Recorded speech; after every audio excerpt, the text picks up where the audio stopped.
Happy Sunday, everyone. Thanks so much for coming to watch this video. I've got two great questions to talk about today, and I'm excited to share my insights with you all. I've also got some really exciting news I've been dying to share with you all. I submitted to one of the biggest Medium publications, Human Parts, and I was accepted, and my piece will be coming out. If it hasn't already, it will be very, very shortly. And I'm so thrilled because as a big publication, it means I'm gonna get a huge amount of just clicks and people reading my story and seeing my name. And it's such an honor to publish with such a big publication with Medium. I'm really excited to see the results from that. On that note, I've decided that for my $5 patrons on Patreon, I'm going to be sharing the pitch that got me in case you want to see how I did it, how I was successful.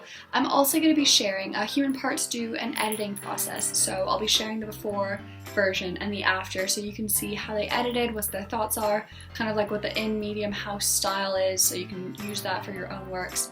For my $1 and up patrons, I'm also going to be sharing my submissions spreadsheet. I submit to so many places and it's rare that I'm accepted. I want to be honest and candid about my triumphs and my failures, and so for anyone who contributes $1 a month, you'll have access to my submission spreadsheet and you'll be able to see where I'm submitting, how long it took for them to reply, if I ever got a reply, what titles were the ones that got noticed, which ones got accepted, and yeah, everything else. So I'm excited to share that with you all. Let's jump into the questions. They were sent in by Parita and by Thomas, so thank you so much to those two people for sending them in. Let's go. Question 1, sent in by Parita, was how do I speed up the editing process? For those of you who don't know, I aim to publish twice a day. Lately that's been more difficult, so I haven't quite got that far, but that's what I aim for, to publish twice a day. And writing takes time, editing takes time, and it's hard to press publish on something that you don't feel is perfect. So I want to talk about the tips I have for making the process as fast, as streamlined, as straightforward as possible, so you can focus on writing stuff and you can focus on living your life, and the editing and the worrying is left to a minimum. So first of all, there are so many great tools inside the Medium editor. If you're writing in Google Docs or a Word doc, I really recommend you start writing inside Medium itself. So you go to Medium and you hit New Story and you just start typing there. You'll be able to see immediately what it's going to look like. Medium, they do such lovely articles. It's so pretty and so well formatted, and there's so much just nice text to look at. You can focus on your words rather than like formatting. I've actually got a video on how to master the Medium editor, and I'll include the link in the video description if you want to check that out and get some tips. Secondly, the fastest way to catch any mistakes or any crunchy editing that you don't love, read it aloud slowly. Read it aloud to yourself. Read it aloud as though you're talking to someone. What this is going to do, first of all, when you just read something with your eyeballs, you're going to skip typos. Your brain will just be like, oh yeah, that's what I meant to say, and we'll just skip right over the typos. When you read it aloud, you'll be reading and you'll say a word, your brain will read it correctly, but your mouth will be like, that's a typo. And that'll be a great chance for you to jump in and fix that typo before you hit publish.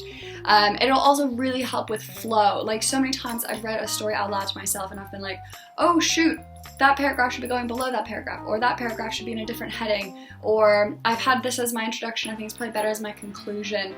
Reading it aloud, it's gonna give your story just that much more oomph and that much more life, and it only takes however long it takes to read a story aloud, so like 10 minutes tops, I would say, and it's the fastest way to edit. Third tip, you will have to press publish even though it's not perfect. This is the hardest thing about writing. A piece of work is never done. When I was writing my master's thesis, I had such a hard time sitting back, letting go, admitting that although it wasn't perfect, I was ready to hand in. And all writing is like that. There's no set finish. You can always tweak it a little bit and always make it a little bit better. There's always going to be a typo you don't catch on the second, third, fourth read through.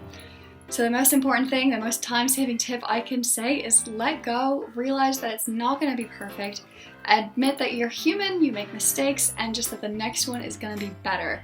Hit publish, and accept it won't be perfect, move on with your life, and yeah, try to focus on the next story. So those are my 3 tips. Get really familiar with the Medium editor, read it aloud, and be ready to publish even when it's not perfect. Second question, sent in from Thomas, so thank you, Thomas, is how can my stories be curated? Now, I know we have been over curation time and time again, But I don't know, for anyone who signed up to the Medium newsletters, you'll have found out, as I did on Sunday, they've released some new tips and some new guidelines on what might be stopping you from being curated, what can help you be curated, some best practice guides for like titles and things like that. All that information was super valuable, so I wanted to revisit the topic, condense it down, and get back to you guys with my key takeaways of I think what the most important things were in those articles. So, my primary takeaway is that the title, the first paragraph, and the closing paragraph are so important. Make sure that they are 100% without typos, that they accurately reflect both of them, or all three of them, what your story is about. Make sure that they make sense, that they're logical, no advertisements, no links to like Patreon or anything like that, and then make sure that they're just the story itself. So many times I've looked at a story and I've been like, oh my gosh, why wasn't this curated? It's so great and so perfect. And there's a typo in the very first paragraph, and I'm like, okay, kudos, Medium curators, that's on me. And another number of times that I've looked at a story that was curated and I'm rereading it, and halfway through there's a glaring typo that they didn't catch. Medium curators, they're human, they only have so much time in their day. My gut instinct is that they're skimming. They'll read the paragraph, the first paragraph, the last paragraph, the title, the headline image. They're looking for stuff that is going to be, engaging, good, well written, but that also adheres to their editorial standards. They can't read everything, so they just read sort of the most important elements of a story and skim the rest. So focus on those three elements: title, first paragraph, and last paragraph. Secondly, let's talk about the time it takes to be curated. My time it takes to be curated varies wildly. It doesn't seem to matter weekday or weekend. Sometimes on the weekend it'll take like less than an hour. Sometimes on weekend it'll take like from Friday evening to Monday morning, so that's very long for me. Typically it's around 2 hours for me, but I've seen on the Medium curation guidelines that they say it can take up to 2 weeks. So if it's been a week and it still says pending, hold out hope. Curation might yet come to visit you, and that'll be amazing if so. If it's been more than 2 weeks, do not be shy. Email Medium and be like, hey, it's been 2 weeks. My post is still pending. Is there anything I can do to help? Is there anything you need from me to make that happen or not happen or whatever? They said that themselves in their guidelines, so do not be shy. Reach out immediately to them. The most important note I took away from that, they talked a little bit about like, oh, I'm being curated but I'm not earning money, or I'm being curated but I'm not getting any more views than I would on my uncurated stories. This isn't strictly about how to be curated, but I think it's really important to talk about why you should try to be curated, why you should strive for that.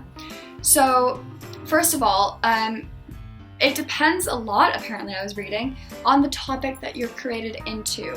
Different topics have different amounts of followers, engagement, newsworthiness, and other factors and trends that they can't measure or predict, pulled directly from that article that they wrote.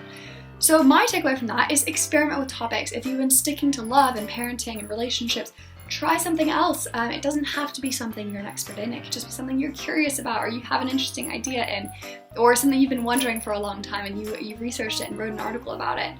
Anything in a vast variety of topics. My highest viewed story in the last week or two, I think, is one I wrote about this programming software called R, and it got distributed in programming and data science, and it has over 1,000 views, and that's really high for me for like the first week that something's been published. So obviously pure programming and data science have a high level of viewership. Try different things, find out what works, experiment with breadth and depth, and just get a little crazy with topic experimentation. You have absolutely nothing to lose and everything to gain. Secondly, longevity. I had the most amazing thing happen to me last week, where one of the stories I published in January, out of the blue, earned me $60 this month, August this month. And that was just so great to see that something I wrote months and months ago that I'd completely forgotten about, and because it was curated, it kept earning money. It experienced this random spike. So curated stories have a much longer longevity than uncurated stories, because Medium are going to be showing these stories to new readers as well as old readers who existed in this topic. So as Medium continues to gain readership, your stories that are distributed in topics are going to continue to gain readership. I can't overstate how great this is.